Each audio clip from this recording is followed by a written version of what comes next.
সবাইকে স্বাগত জানাচ্ছি আমি RJ Sharmin official YouTube channel থেকে। আর আজকে রয়েছে আপনাদের জন্য এক্স ফাইলস। আজকে আমরা এক্স ফাইলসে এমন একটি ঘটনা শুনব যেটি খুবই লোমহর্ষক এবং নৃশংস। যে নৃশংস সত্য কাহিনী আমরা শুনব তার নাম হচ্ছে ইভিল ইন দ্য নাইট। রাত এ যেন এক রহস্যময় সময়। রাতের অন্ধকারে কখন কোথায় কি হচ্ছে তা বোঝা খুব মুশকিল। দিনের আলোতে দেখা ভালো মানুষগুলোর চেহারাও যেন বদলে যায় রাতের অন্ধকারে। কারো কারো চোখ যেন হিংস্র হায়নার চোখের মতন জলজল করে ওঠে। মনে জমে থাকা রাগ, ক্ষোভ আর প্রতিশোধের তৃষ্ণা যেন জেগে ওঠে এই রাতের অন্ধকারে। পশু যেমন রাতের অন্ধকারে পাগলের মতো চারিদিকে খুঁজে ফিরে নিরীহ শিকার, সেরকম কিছু মানুষও রাতের অন্ধকারে শিকার খুঁজতে বের হয়। এদের উদ্দেশ্য যেন পশুদের চেয়েও নিকৃষ্ট হয়।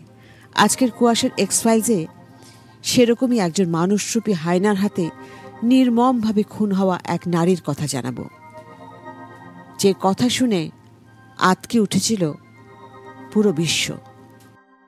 জিল মেঘার একজন আইরিশ মহিলা, 29 বছর বয়স।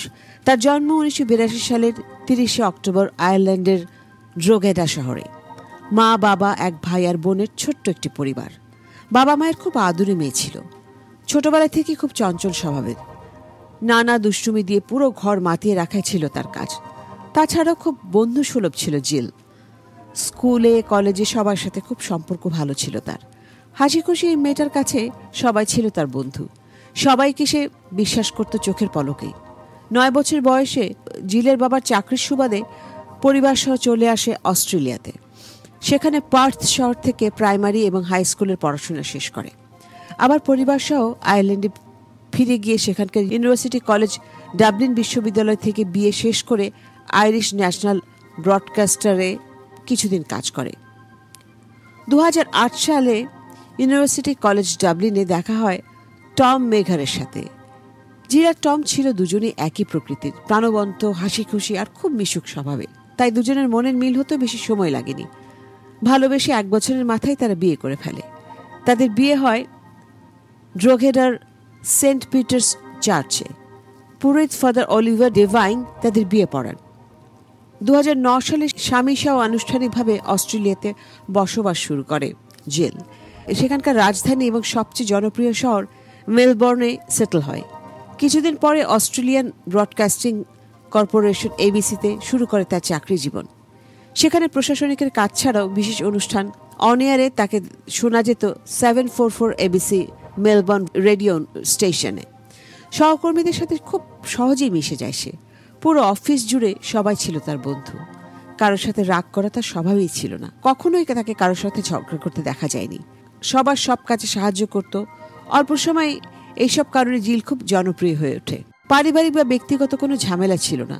খুবই হাসি খুশি থাকতেন সবসময়। নিজের কাজকে অনেক ভালোবাসতেন।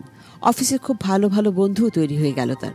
প্রতিদিন অফিস শেষে তাদের নিয়ে ড্রিঙ্ক আর আড্ডা দিতে চলে যেতেন বারে। মাঝে মাঝে তাদের আড্ডায় জিলের স্বামী টমও এসে যোগ দিত। তাদের বন্ধুদের আড্ডায় টম যোগ দেওয়ার কারণে সবাই টমকেও খুব পছন্দ করত। কারণ টমও ছিল জিলের মতো হাসি খুশি আর খুব বন্ধুসুলভ। বরং সে ছিল আরও বেশি ঠান্ডা মেজাজের। এর মধ্যেই জিল মেঘারের পরিবার আয়ারল্যান্ড থেকে অস্ট্রেলিয়ার পার্থ শহরে চলে আসেন। তার বাবা এখানে এসে আবার চাকরি করা শুরু করে।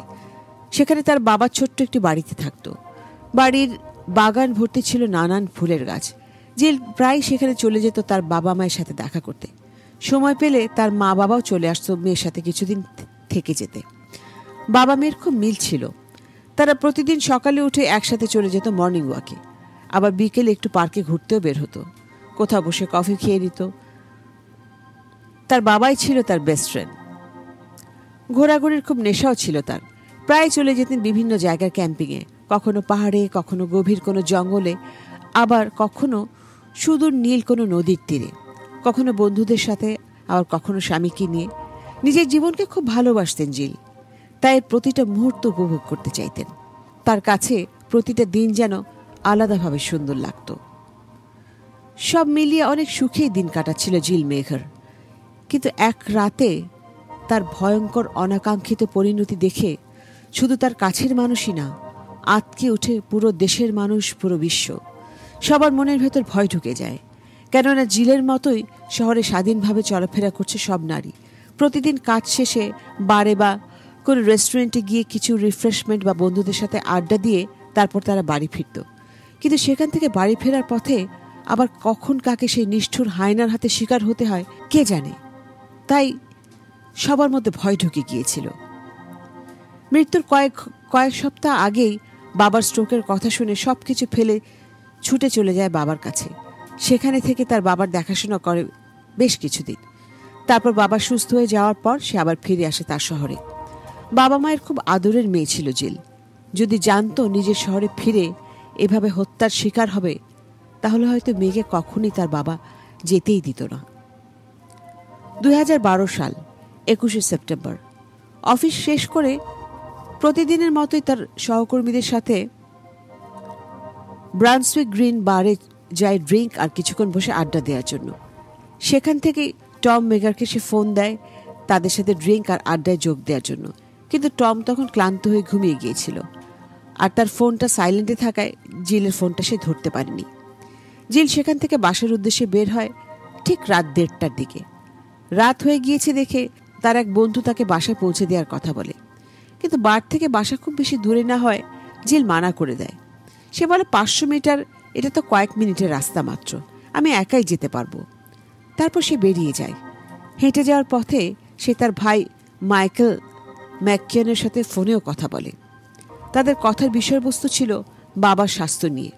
কয়েক মিনিট কথা বলে ফোন রেখে দেয়, আর এর কিছুক্ষণ পরেই ঘটনাটা ঘটে। ঘরে জিলের স্বামী মাঝরাতে ঘুম থেকে উঠে জিলকে বাসায় না দেখতে পেয়ে বেশ চিন্তিত হয়ে যায়, কারণ সে কখনো এত রাতে বাসায় ফেরে না। ফোনে কল করার চেষ্টা করে, কিন্তু সেটি বারবার বন্ধ দেখায়। টম মেগার বাসা থেকে বের হয়ে যায় জিলের খোঁজে। বাসার আশেপাশে, বাড়ির চারপাশে, সাবওয়েতে, এমনকি আশেপাশে সব রেস্টুরেন্টে খোঁজ নেয়।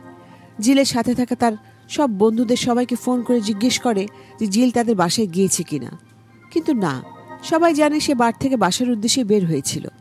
অনেক খোঁজাখুঁজি আর সবাইকে ফোন দেওয়ার পরেও না পেয়ে টম পুলিশের সাথে যোগাযোগ করে। পুলিশের সাথে সাথে বেরিয়ে যায় অনুসন্ধানে। জিল কখনোই কাউকে না বলে কোথায় যাওয়ার মতন মেয়ে না।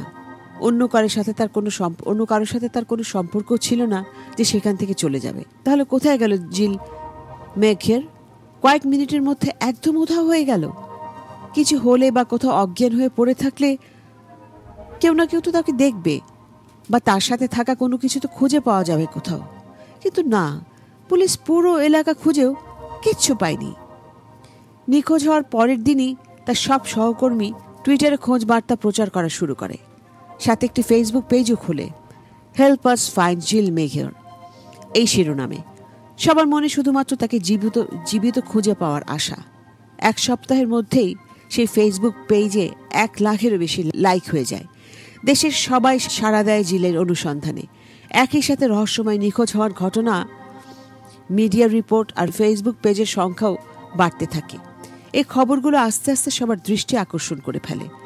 এখন সবাই একযোগে খুঁজতে নামে জিল মেঘারকে। 24 সেপ্টেম্বর জিলের হ্যান্ডব্যাগ খুঁজে পাওয়া যায় তার বাসার কাছেরই এক গলিতে। পুলিশের কাছে ঘটনাটা খুব সন্দেহজনক মনে হয়, কারণ তারা এখানে আগেও তল্লাশি চালিয়েছিল, কিন্তু তখন সেখানে কিছুই পাওয়া যায়নি। তারা বুঝে গেল এই কেসটা কোনো সাধারণ নিখোঁজ হওয়ার সংবাদ না, এর পেছনে লুকিয়ে আছে ভয়ঙ্কর কোনো রহস্য। সেদিনই পুলিশের কাছ থেকে কেসটা নিয়ে নেয় দ্য হোমিসাইড স্কোয়াড। পরদিন অর্থাৎ 25 সেপ্টেম্বর একটি ক্লোজ সার্কিট টেলিভিশন ফুটেজ তারা হাতে পায়। একটি ডাচেস বুটিক শপের একজন এমপ্লয়ি এই ফুটেজটি হোমিসাইড স্কোয়াডকে দেয়। তারা সেখানে দেখতে পায় যেদিন জিল নিখোঁজ হয় সেদিন রাতেই বার থেকে বাসার পথে হেঁটে যেতে থাকে, এবং তার কিছুক্ষণ পরেই একজন নীল হুডি পরা লোক তার দিকে দৌড়ে যায়, গিয়ে তার সাথে কথা বলার অনেক চেষ্টা করে, কিন্তু জিল বারবার এড়িয়ে যায়। এরপরেও সেই লোকটি আরও চেষ্টা করতে থাকে তার সাথে কথা বলে তার পথ রোধ করতে। সিসিটিভি দোকানের ভেতর থেকে জানালা দিয়ে এইটুকুই ধারণ করতে পারে।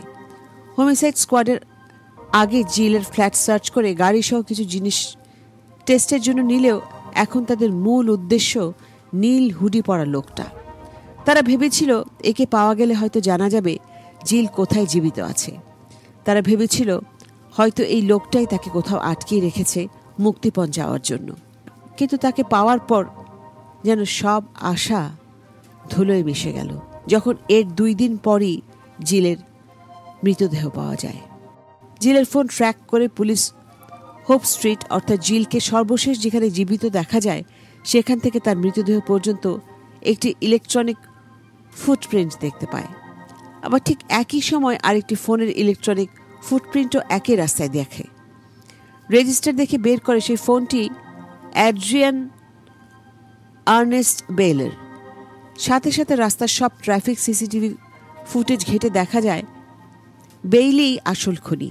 সেদিন রাতে জিলকে হত্যা করে বেইলি প্রথম তাদের বাসায় যায় কোদাল আনতে, তারপর মৃতদেহ গাড়ির পেছনে নিয়ে চলে যায় মাটি চাপা দিতে। সেখান থেকে ফেরার পথে একটি কার ওয়াশ স্টেশন থেকে তার পুরো গাড়িটা ধুয়ে নেয়। পরদিন গাড়ির সব কয়টি চাকা বদলে ফেলে যেন কোনো প্রমাণ না থাকে, কারণ যেখানে সে মৃতদেহ রেখে এসেছে সেখানে রয়ে গেছে তার গাড়ির চাকার ছাপও। এটাই ছিল বেইলের প্রথম মার্ডার, তাই সে খুব সাবধানতার সাথে সব প্রমাণ মুছে ফেলতে চায়। কিন্তু ভুলে যায় যে পকেটে রাখা তার ফোনটা তার সাথে সাথে যেখানে যাচ্ছে সেখানকার নেটওয়ার্ক স্টেশন রেজিস্টার্ড হয়ে যাচ্ছে, যার ফলে সে কোথা থেকে কোথায় যাচ্ছে সেটার একটি ম্যাপ তৈরি হয়ে যাচ্ছে। আর প্রতিটা রাস্তায় আছে ক্লোজড সার্কিট ক্যামেরা। সে যেখানে যাচ্ছে, যা কিছু করছে তার সব রেকর্ড হয়ে যাচ্ছে। 27 সেপ্টেম্বর দুপুর 2:30 দিকে পুলিশ অ্যাড্রিয়ান আর্নেস্ট বেইল, সে নীল হুডি পরা লোকটাকে অ্যারেস্ট করে নিয়ে যায় পুলিশ স্টেশনে। অনেকটা সময়, প্রায় 6 ঘন্টা বেইলকে জিজ্ঞাসাবাদ করা হয়। সে প্রথমে কিছুতেই স্বীকার করতে চায় না যে সেই খুনি, বরং একটা মিথ্যা গল্পের ফাঁদ পাতে। সবাইকে বোঝানোর চেষ্টা করে যেন সে নিজেই আসল খুনির একজন ভিকটিম ছিল, আর খুনি তাকে বাধ্য করেছে লাশ গাড়িতে নিয়ে দূরে কোথাও পুঁতে রেখে আসতে, না হলে তাকেও মেরে ফেলত। জিজ্ঞাসাবাদের একদম শেষ পর্যায়ে যখন তাকে সিসিটিভির সব ফুটেজ দেখানো হয় তখন সে হার মেনে নেয় এবং স্বীকার করে সেই হোপ স্ট্রিটের একটা গলিতে নিজ হাতে জিলকে গলা টিপে হত্যা করে। সে নাকি জিলের সাহায্য করতে চেয়েছিল। এত রাতে একটা মেয়ে একা বাসায় যাচ্ছে দেখে তাকে লিফট দিতে চায়, কিন্তু জিল তাতে রাজি হয় না, বারবার তাকে মানা করে দেয়। এতে সে ভীষণ রেগে যায়। রাত 10টায় বেইলিকে পুলিশ নিয়ে যায় গিসবোর্ন সাউথের কাছে ব্ল্যাক হিল রোডে, যেখানে রাখা ছিল জিলের লাশ। পুলিশ সেখান থেকে মৃতদেহ উদ্ধার করে মেডিকেলে পাঠিয়ে দেয় পরীক্ষা করার জন্য। পরবর্তীতে মেডিকেল রিপোর্টে দেখা যায় জিলকে প্রথম খুব মর্মান্তিকভাবে ধর্ষণ করা হয়েছিল, তারপর গলা টিপে তাকে হত্যা করা হয়। অ্যাড্রিয়ান আর্নেস্ট বেইলের বয়স 41 বছর। নীল চোখ, মাথায় সাদা চুল আর সুঠাম দেহ। নিয়মিত শরীরচর্চা করত। তেমন কোনো বন্ধুবান্ধব ছিল না তার। সে কিছুটা চুপচাপ স্বভাবের ছিল। পারিবারিক জীবন খুব সাদামাটা। 2টো বিয়ে করেছিল। বর্তমানে 4 সন্তানের বাবা। গার্লফ্রেন্ডের সাথে লিভ টুগেদার করত। দেখে মনে হবে আর 10টা স্বাভাবিক মানুষের মতোই, কিন্তু এই স্বাভাবিক জীবনের মুখোশের পেছনেই লুকিয়েছিল ভয়ঙ্কর এক বেইলে। নারীদের প্রতি তার রয়েছে ভয়ঙ্কর ক্ষোভ। এই পর্যন্ত মোট 12 জন নারীকে ধর্ষণ করে সে, যার শুরু হয় তার 18 বছর বয়স থেকে। বেইলেকে 2বার অ্যারেস্ট করা হয়েছিল এর আগে, কিন্তু সে 2বারই বের হয়ে যায় জবানবন্দি দিয়ে। শেষবার জবানবন্দি দিয়ে বের হওয়ার পর একদিন রাস্তায় কোনো কারণ ছাড়াই একজনের উপর হামলা করে, খুব বাজেভাবে মারপিট করে তাকে।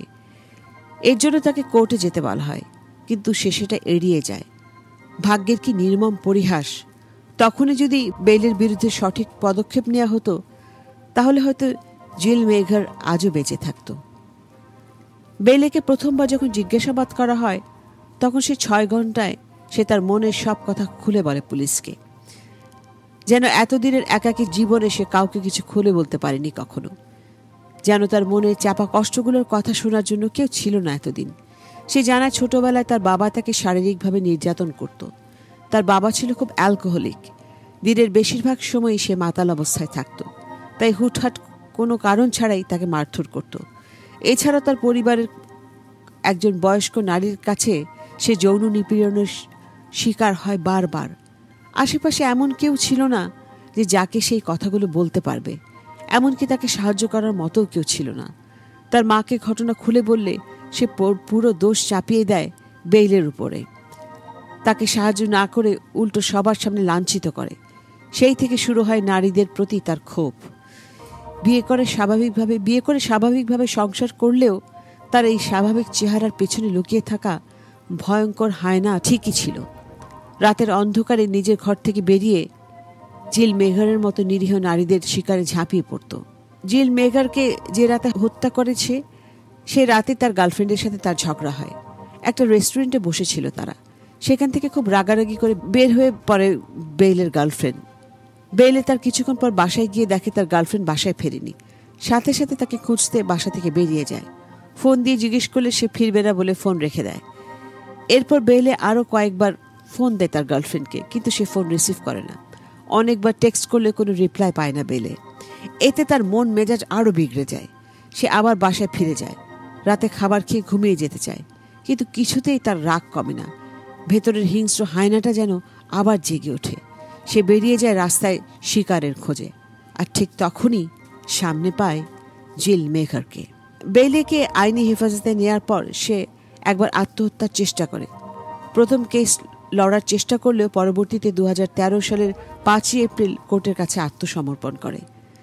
19 জুন ভিক্টোরিয়ান সুপ্রিম কোর্টের গ্যালারি ভর্তি মানুষের সামনে অ্যাড্রিয়ান আর্নেস্ট বেইলেকে জাস্টিস নেটলের মাধ্যমে 35 বছরের কারাদণ্ড দেয়া হয়। জিলের পরিবারও সবাইকে জানায় তারা ন্যায় বিচার পেয়েছে। জিল মেঘারের সব ঘটনা পত্রিকা, টেলিভিশন আর রেডিওগুলোতে এমনভাবে প্রকাশ পেয়েছে, এতে পুরো দেশে সাড়া পড়ে গিয়েছিল। পরবর্তীতে আরও 3 জন নারী মুখ খুলে বেইলের বিরুদ্ধে ধর্ষণের মামলা দেয় তারা। এই মামলা চলে আরও 2 বছর। কোর্টে সে অপরাধী প্রমাণিত হলে 2015 সালের মার্চ মাসে কান্ট্রি কোর্ট জাজ সু পোলেন তার শাস্তি আরও 18 বছর বাড়িয়ে দেয়। অর্থাৎ তার বিনা জবানবন্দিতে কারাদণ্ড 35 বছর থেকে বেড়ে গিয়ে হয় 43 বছর। বেইলে যেহেতু জবানবন্দিতে থাকা অবস্থায় এই অপরাধ স্বীকার করে, সেহেতু সেখানকার আইন আরও কঠোর করে দেওয়া হয়। পরবর্তীতে যদি কোনো আসামি জবানবন্দিতে থাকা অবস্থায় ছোটোখাটো কোনো অপরাধ করে তাহলে তাকে 3 মাসের জেল সহ $4,200 জরিমানা দিতে হবে। এছাড়া আসামির অপরাধ যদি সীমা লঙ্ঘন করে তাহলে তাকে পুনরায় কারাগারে নেওয়া হবে। এছাড়াও 2013 সালের আগস্ট মাসে হাইকোর্ট জাস্টিস আয়ান ক্যালিয়ান জবানবন্দি গ্রহণ ও তদন্ত করার জন্য নতুন একটি ফুল টাইম বোর্ড প্রণয়ন করেন। আর আসামিদের জবানবন্দিতে ছাড়ার প্রক্রিয়াটাও আরও কঠোর করে দেন। যেমন কোনো আসামিকে ছাড়পত্র দেওয়ার আগে তার সব ফাইল, সব রেকর্ডস দেখা হবে আগে, তারপর সিদ্ধান্ত নেবে জবানবন্দিতে ছাড়া পাবে কিনা। জিল মেঘারের অনাকাঙ্ক্ষিত মৃত্যুতে তার সকল সহকর্মীরা খুব ভেঙে পড়েছিল। যেদিন মৃতদেহ পাওয়া যায় তার পরদিন জিলের অফিসে, অর্থাৎ অস্ট্রেলিয়ান ব্রডকাস্টিং কর্পোরেশন এবিসিতে একটি অস্ট্রেলিয়ান পতাকা এবং তাদের একটি নিজস্ব পতাকা সারাদিন জিলের সম্মানে অর্ধনমিত রাখা ছিল। এই মৃত্যুতে সবাই এতই ভেঙে পড়েছিল যে কেউ কেউ বাধ্য হয়েছিল মনোবিজ্ঞানী কাউন্সিলরের সাহায্য নিতে। পুরো অফিসটাই যেন কেমন মলিন হয়ে যায়। অনেক সহকর্মীরা অনিয়ারে জিলের স্মৃতিচারণ করতে গিয়ে কান্নায় ভেঙে পড়ে। বিভিন্ন জায়গা থেকে সবাই জিলের সম্মানে ফুলের তোড়া নিয়ে আসতে থাকে। কোনোটা রেখে যায় সেই ডাচেস বুটিক শপের বাইরে, আবার কোনোটা রেখে যায় তার বাড়ির সামনে। বাদ যায় না জিল যেখান থেকে নিখোঁজ হয় সেই হোপ স্ট্রিটের পাশের চার্চও। রাস্তার পাশে কিছু দূর পরপর জিলের ছবি বাঁধিয়ে রেখে সেখানেও সবাই তার স্মরণে ফুলের তোড়া দিতে শুরু করে। এমনকি রাস্তার ফুটপাতে অসংখ্য মেসেজ লিখে রাখতে শুরু করে সবাই। বিশেষ করে যেই রাস্তায় তাকে শেষ দেখা গিয়েছিল, সেই রাস্তায় যেখানে জীবনের শেষবারের মতন জিল হেঁটেছিল। ব্রান্সউইক ব্যাপটিস্ট চার্চ ছিল জিলের সবচেয়ে প্রিয় জায়গা। প্রতি রবিবার সে এখানে যেত প্রার্থনা করতে। চার্চের বিভিন্ন সামাজিক উন্নয়নমূলক কাজেও সে যোগ দিত। তার মৃত্যুর পরে চার্চের সামনেই অসংখ্য মানুষ সারা রাত মোমবাতি হাতে নিয়ে তার ছবির সামনে দাঁড়িয়ে থেকে তার মৃত্যুতে দুঃখ প্রকাশ করে এবং তাকে সম্মান জানায়। 2012 সালের 30 সেপ্টেম্বর মেলবোর্ন শহরের একজন ফটোগ্রাফার ফিলিপ ওয়ার্নার জিল মেঘারের স্মরণে একটি পাবলিক মার্চের আয়োজন করেন, যেখানে 30,000-এরও বেশি মানুষ পুরো সিডনি শহর পায়ে হাঁটে। এই মার্চের মূল স্লোগান ছিল উই উইল রিমেম্বার জিল মেঘার। এছাড়াও নারীদের প্রতি অত্যাচার আর নির্যাতন প্রতিবাদ করা হয় এই মার্চের মাধ্যমে। আবার 20 অক্টোবর জিল মেঘারের প্রতিবেশী রেক্লাইম আরেকটি মার্চের আয়োজন করে, যেখানে উপস্থিত ছিল প্রায় 3000 নাগরিক। এটাও ছিল জিলের স্মরণে এবং তার মৃত্যুতে শোক প্রকাশ করা। এই মার্চটি করা হয় রাতের বেলা মোমবাতি হাতে। জিল মেঘারের অন্ত্যেষ্টিক্রিয়া এবং শবদাহর আয়োজন করা হয় 2012 সালের 4 অক্টোবর মেলবোর্ন শহরের ফকনার মেমোরিয়াল পার্কে। সেদিন সেখানকার সব গেট বন্ধ ছিল, শুধুমাত্র আমন্ত্রিত অতিথিদেরকেই সেখানে ঢুকতে দেয়া হয়েছিল, যেমন তার পরিবারের সবাই, বন্ধুবান্ধব, কিছু পুলিশ অফিসার আর এবিসির সহকর্মীরা। 28 সেপ্টেম্বর ড্রোগেরাতে, অর্থাৎ যে শহরে তার জন্ম, সেখানকার সেন্ট অলিভার কমিউনিটি কলেজেও একটি অন্ত্যেষ্টিক্রিয়ার আয়োজন করা হয়। মেলবোর্নে জিল মেঘারের অন্ত্যেষ্টিক্রিয়া এবং শবদাহ শেষে তার আত্মার শান্তির জন্য একটি মেমোরিয়াল 5 অক্টোবর অনুষ্ঠিত করা হয় ড্রোগেরাতে অবস্থিত সেন্ট পিটার্স চার্চে। এই অনুষ্ঠানের নেতৃত্ব দেন চার্চের ফাদার অলিভার ডেভেন। এই পুরোহিতই জিল আর টম মেঘারের বিয়ে পড়িয়েছিলেন। সেখানে থাকা জিলের আত্মীয়রা এই অনুষ্ঠানের আয়োজন করে। সেখানে একটি নীরব যাত্রার আয়োজনও করা হয়, যেখানে হাজারো মানুষ নীরবে রাস্তায় হেঁটেছিল জিলের স্মরণে। জিল মেঘারের মৃত্যু থেকে আমরা দুটো শিক্ষা নিতে পারি, একটি আমাদের নিজের, আরেকটি আমাদের বিচার ব্যবস্থার। আমরা কখনোই আমাদের সন্তানদের সাথে এমন কোনো আচরণ করব না যাতে তারা শারীরিক ও মানসিকভাবে আহত হয়। এতে হয়তো অজান্তে তার মনে কোনো দাগ রয়ে যেতে পারে, যেটার প্রতিফলন দেখা যায় তার বাকি জীবনে। সে বড় হয়ে ওঠে একটি বিকৃত মানসিকতা নিয়ে। সঠিক ভুল বা বিচার করার ক্ষমতাটা তাদের মাঝ থেকে হারিয়ে যায়। এরই সাথে আমাদের বিচার ব্যবস্থাও আরো ভালো করতে হবে, আইন আরো কঠোর করতে হবে এবং সেই সাথে নারীদের নিরাপত্তা নিশ্চিত করতে হবে শতভাগ, যেন বেইলের মতো ক্রিমিনাল স্বাধীনভাবে না চলতে পারে। আরেকটা জিল মেঘারের আগেই যেন সব বেইল থাকে কারাগারে। তো বন্ধুরা, এই ছিল আজকে এক্স ফাইলসের সত্য ঘটনা, জিল মেঘারের মার্ডার স্টোরি, যেটা আপনারা এতক্ষণ শুনেছিলেন, যেটা নাম আমরা দিয়েছি ইভিল ইন দ্য নাইট। আশা করি এই মর্মস্পর্শী সত্য ঘটনাটি আপনাদের হৃদয় ছুঁয়ে গেছে এবং আমার শেষ যে দুটো কথা ছিল আপনাদের উদ্দেশ্যে, যে আইনি ব্যবস্থা কঠোর করতে হবে এবং নিজের সন্তানকে এমনভাবে মানুষ করতে হবে যেন ছোটবেলায় তার সঙ্গে এমন কোনো ঘটনা না ঘটে যার ভয়াবহ স্মৃতি তাকে সারা জীবন বয়ে বেড়াতে হয় এবং তাকে মানসিকভাবে বিপর্যস্ত না করে। তো সবাই খুব ভালো থাকবেন। সবাইকে শুভরাত্রি জানিয়ে আজকের মতো এক্স ফাইলস থেকে আমি আরজে শারমিন বিদায় নিচ্ছি। শুভরাত্রি।